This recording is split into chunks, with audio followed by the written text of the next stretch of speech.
हिंदुस्तान के इतिहास में फकीरों की बात हो रही है। एक से एक फकीर हुए हैं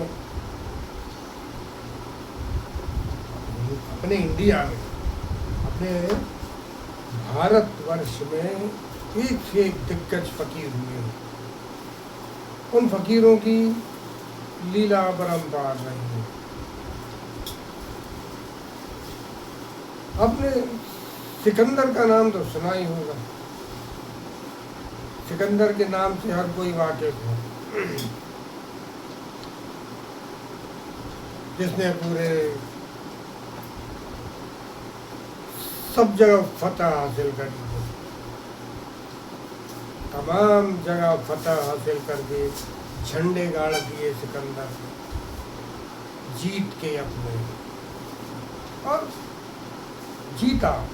खूब हमले किए, खूब युद्ध किए और सब कुछ जीतता गया, फतह हासिल कर। जबकि वो यूनान का बादशाह था, यूनान का था सिकंदर, लेकिन पूरे पृथ्वी पर कहते हैं पृथ्वी का साम्राज्य उसका हो गया था सिकंदर। अब पृथ्वी पर साम्राज्य तो सिकंदर का हो गया। अब सिकंदर के मन में एक बात आई, उसके मन में बात यह आई कि भारत के इतिहास में एक से एक दिग्गज फकीर हुए हैं, और अगर कोई फकीर ऐसा मिल जाए जिसको मैं अपने साथ यूनान ले जाऊं,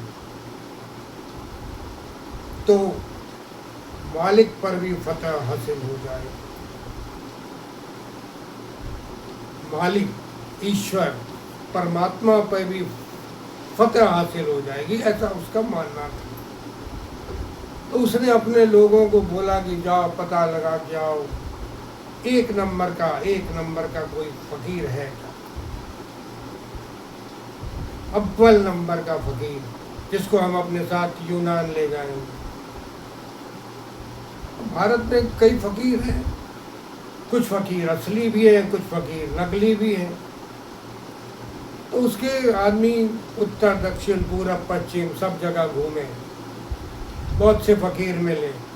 उन फकीरों से बोला, पूछा यूनान चलोगे? हाँ हाँ बिल्कुल।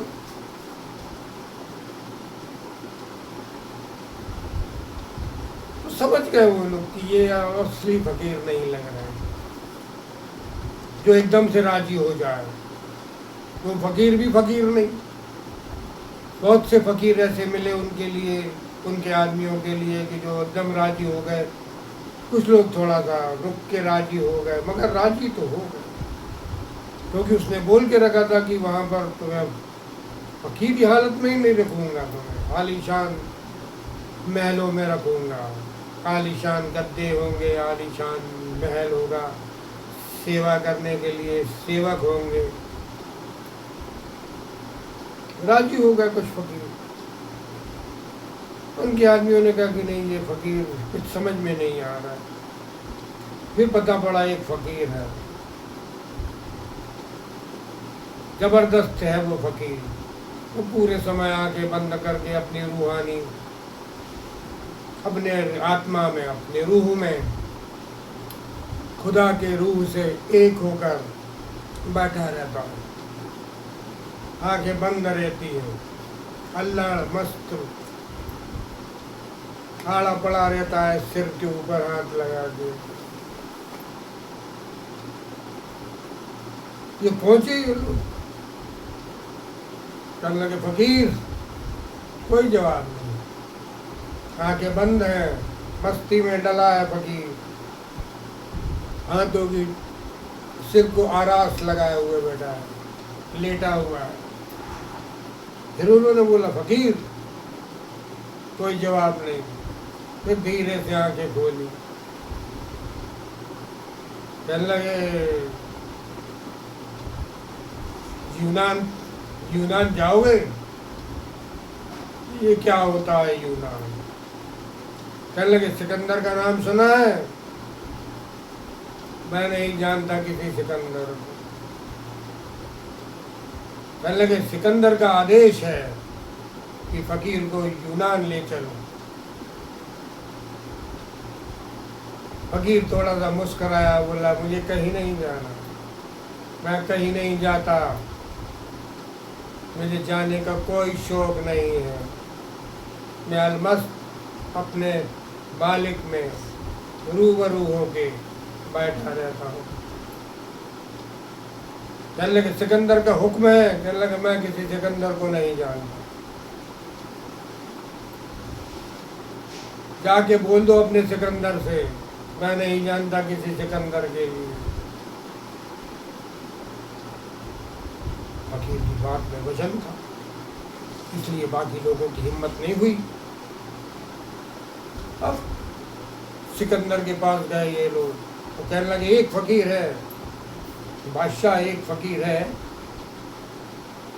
जो वाकई फकीर लग रहा है, अलमस्त लेटा हुआ है, आंखें बंद है, खुदा के याद में, अपनी रूह में, खुदा की रूह से एक होकर बैठा हुआ है, ना आँख खोलता है ना कुछ करता है, बस बैठा है। कहने लगे उसने तो साफ मना कर दिया कि मैं कहीं यूनान नहीं जाऊंगा, मुझे कहीं नहीं जाना, मैं किसी सिकंदर को नहीं जानता। सिकंदर को गुस्सा आया।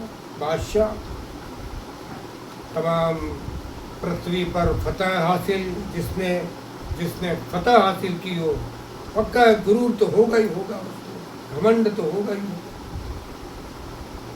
नहीं माना। सिकंदर ने कहा तो फिर मैं चलता हूँ, मैं देखता हूँ उस फकीर के लिए। सिकंदर आया, फकीर उसी अलमस्त अंदाज में अपने बैठे था, आधा लेटा आधा बैठा।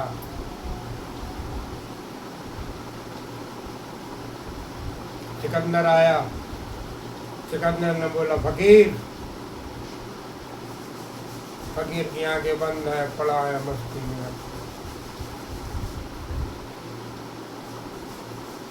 फिर सिकंदर ने आवाज दी, फकीर मैं सिकंदर। अब धीरे से आंखें खुलता है फकीर, नीचे से ऊपर तक सिकंदर को देखता है, फिर बोलता है सिकंदर हो तो मैं क्या करूं, मैं क्या करूं सिकंदर हो तो। कहने लगे मुझे तुम्हें यूनान ले चलना है। कहने लगे ये फकीर अपनी इजाज़त के अलावा किसी की इजाज़त नहीं मांगता, मानता ही नहीं किसी की। ये फकीर का अपना स्वयं का आदेश फकीर मानता है, बाकी किसी की हुकूमत, किसी का आदेश नहीं मानता। कहने लगे मैं सिकंदर हूँ। कहने लगे हो गए, मुझे क्या लेना देना किसी सिकंदर। अब सिकंदर का गुस्सा बढ़ता गया। सिकंदर ने अब शमशीर निकाल ली अपनी। फकीर ने शमशीर को देखा और आंखें बंद कर दी। फिर फकीर बोला, कहने लगे शमशीर का होगा क्या। कहने लगे न जाने ऐसे कितने सिकंदर शमशीर लेके आके निकल गए, तुम क्या करोगे इस शमशीर का। कहने लगे गर्दन अलग कर दूंगा, मिटा दूंगा।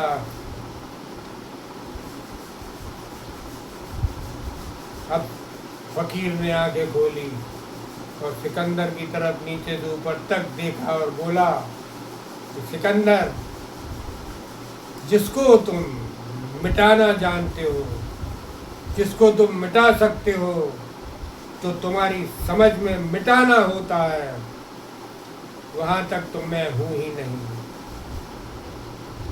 वहाँ तक तो मैं हूँ ही नहीं। किसको मिटाओगे, मिटे मिटाए को, ये तो मिटा हुआ शरीर है, इसको तुम क्या मिटाओगे। और जहाँ तक तुम मिटा सकते हो, जहाँ तक तुम मिटाना जानते हो, वहाँ तक तो मैं हूँ ही नहीं, किसको मिटाओगे?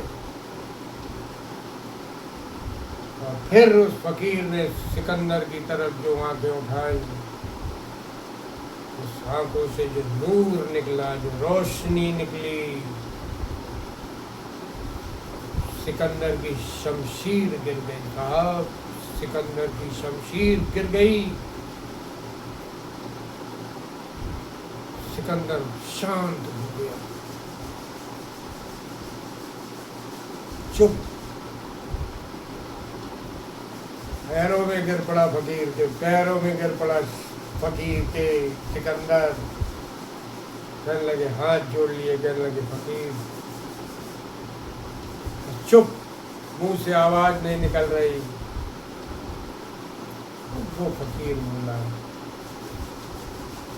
सिकंदर, हर किसी पे हुकूमत नहीं की जाती, हर किसी पे हुकूमत नहीं की जाती, और कम से कम फकीरों पे तो हुकूमत मत करो। फकीर अपने जिद का, अपनी जिद का स्वयं बादशाह होता है। जो सोच लेता है तो हो जाता है, जो सोचता है फकीर वो हो जाता है, क्योंकि वो मालिक से, तो परमात्मा से एक है, तो रूहानी शक्ति है उसके पास। वो अपनी रूह से, परमात्मा के रूह से कनेक्ट हो चुका है। उसको संसार के झंझटों झमेलों से कुछ भी लेना देना नहीं है।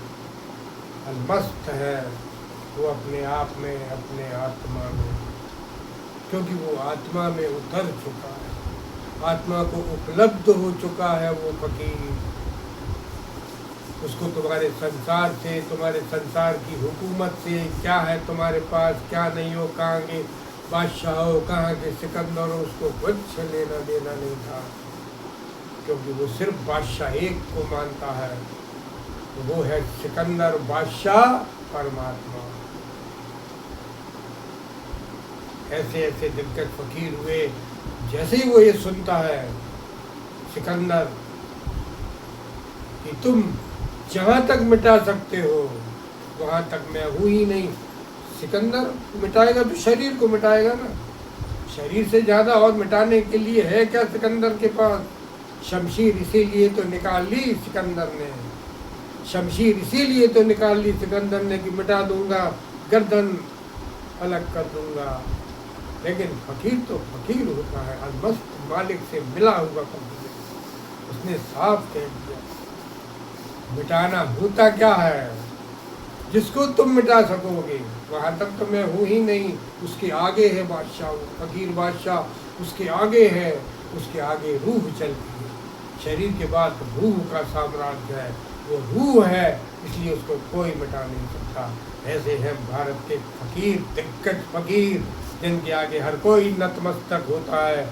आप लोग भी ऐसे फकीर के आगे नतमस्तक हो जाइए और आनंद में डूबिए, अपने आत्मा में उतरिए, आत्मा की यात्रा करिए और परमात्मा से एक हो जाइए।